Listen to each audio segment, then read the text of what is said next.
India's most wanted village, बेमनी गांव। वर्तिका को विश्वास नहीं हो रहा था कि उसके कॉलेज की बेस्ट फ्रेंड पायल की शादी हो रही थी। आज ही उसके घर पर पायल की शादी का कार्ड आया था। पायल का परिवार हिमाचल के बेमनी गांव से था और पायल की शादी भी उसी गांव में थी। वर्तिका बहुत एक्साइटेड थी क्योंकि वो पहली बार कोई पहाड़ी शादी अटेंड करने वाली थी।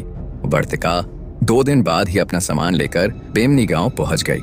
गांव में घुसते ही वर्तिका पहाड़ों के नजारों में खो गई, पर तभी उसके सामने कुछ अजीब सा हुआ। एक आदमी जोर जोर से चिल्लाकर एक पेड़ पर अपना सर मार रहा था और उसके सर से खून भी बह रहा था, पर आसपास के लोगों को मानो उससे कोई फर्क ही नहीं पड़ रहा था। वर्तिका को उस आदमी के पास जाने से भी डर लग रहा था, पर उसने हिम्मत करके जैसे ही उस आदमी को रोकने के लिए उसकी तरफ कदम बढ़ाए, 2 लोग उस आदमी के पास पहुंचे और उसे बाजुओं से पकड़कर कहीं दूर ले गए। कुछ सेकंड्स के लिए वर्तिका सोच में पड़ गई कि तभी उसे अपने पीछे से किसी की आवाज आई, वर्तिका। वर्तिका ने पीछे मुड़कर देखा तो उसकी बेस्ट फ्रेंड पायल खुद उसे लेने के लिए घर से बाहर आई थी। पायल के हाथों में लगी मेहंदी देखकर वर्तिका उस पागल आदमी के बारे में भूल ही गई और पायल के साथ उसके घर के अंदर चली गई। घर के अंदर घुसते वक्त वर्तिका ने देखा कि कुछ पंडित पायल के घर के बाहर नमक से एक घेरा बना रहे हैं। मंत्र पढ़ते हुए वो पंडित पूरे घर के आसपास नमक बिछा रहे थे। वर्तिका ने पायल से इसके बारे में पूछा तो पायल ने बताया कि गांव में शादी वाले घरों को ऐसे ही बचाया जाता है। बचाया जाता है? ये सुनकर वर्तिका के मन में और नए सवाल आ गए थे। वो अपने सवाल पूछ पाती कि उससे पहले ही घर की बाकी औरतें उन दोनों को खींचकर तैयार होने के लिए ले गईं। कुछ ही घंटों में पायल और वर्तिका भी तैयार हो गईं और सभी लोग शादी के लिए निकल गए। मंडप में बैठे दुल्हा दुल्हन और उनके परिवार के लोग शादी की रस्में कर रहे थे। उसी रस्म के बीच पंडित ने पायल को मंडप में जल रही आग में घी डालने को कहा, लेकिन तभी पायल मंडप में बैठे बैठे अचानक से अपने सर को बाईं और दाईं तरफ हिलाने लगी। पंडित के दोबारा कहने पर पायल ने सीधा पूरा घी का डब्बा उठाया और उस आग के अंदर फेंक दिया। आग बहुत ज्यादा भड़क गई और पंडित का एक हाथ आग से जलने लगा। वर्तिका मंडप के पास ही बैठी थी और ये देखकर उसकी आंखें फटी की फटी रह गईं। देखते ही देखते पायल के हाथों का रंग काला पड़ने लगा और वो जोर जोर से अपने हाथों से जमीन पीटने लगी। घूंघट के नीचे उसका चेहरा तो नहीं दिख रहा था, पर उसके काले हाथ देखकर वर्तिका की हालत खराब हो गई थी। पर मंडप में बैठे लोग वहां खड़े होकर बस पायल को देख रहे थे। उनमें से कोई भी डरा हुआ नहीं लग रहा था। वर्तिका को यह बात और भी ज्यादा अजीब लगी। वो जब से बेमनी गांव में आई थी तब से कुछ ना कुछ अजीब घटे जा रहा था, जो वर्तिका के लिए तो बहुत डरावना था, पर बेमनी गांव के लोगों के लिए शायद आम बात लग रही थी।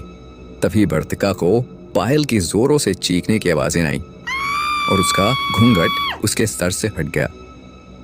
घूंघट के नीचे से जो चेहरा दिखा वो पायल था बिल्कुल भी नहीं लग रहा था। उसकी आंखें लाल पड़ी थीं, बाल एकदम बिखर गए थे और उसके दांत नुकीले हो गए थे। वो एक पागल जानवर की तरह आवाजें निकाल रही थी। पायल का बड़ा भाई तेजी से मंडप से निकला और कहीं बाहर चला गया। वहां पर बैठे लोग अब भी बस शांति से पायल को देख रहे थे। वर्तिका से अपनी दोस्त की हालत देखी नहीं जा रही थी और वो हिम्मत करके उसके पास जाने लगी कि तभी पायल की मम्मी ने वर्तिका को रोक लिया और उससे कहा कि पायल बिल्कुल ठीक हो जाएगी, बड़े पंडित जी बस आते ही होंगे। लेकिन देखते ही देखते पायल की हालत और खराब होने लगी थी।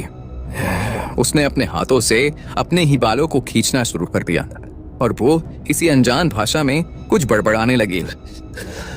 वर्तिका की नजरें पायल से नहीं हट रही थीं। पायल का यह रूप देखकर वर्तिका कांप गई थी। उसे ये नहीं समझ आ रहा था कि आखिर कोई भी पायल की मदद क्यों नहीं कर रहा है।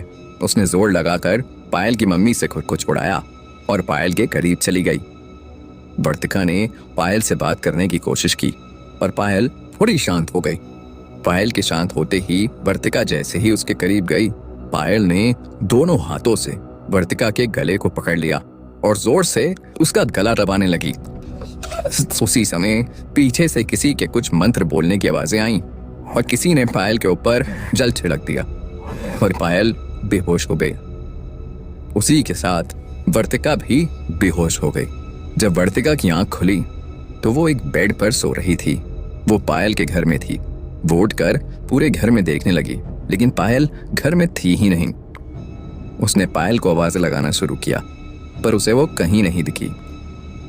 तभी पायल की मम्मी वहां आ गई और उन्होंने वर्तिका को कुर्सी पर बिठाकर उसे बताया कि कल रात पायल की शादी हो गई और वो अपने ससुराल जा चुकी है।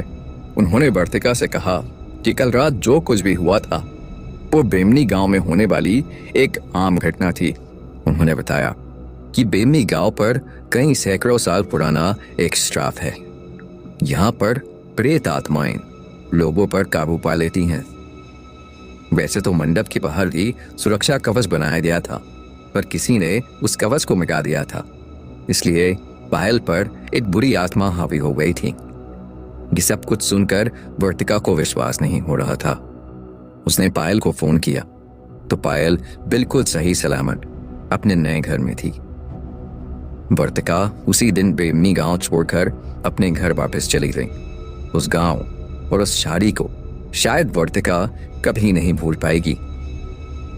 क्या बेमनी सच में शापित है या ये सब सिर्फ कहानियां हैं? आपको क्या लगता है? हमें कमेंट्स में जरूर बताइए।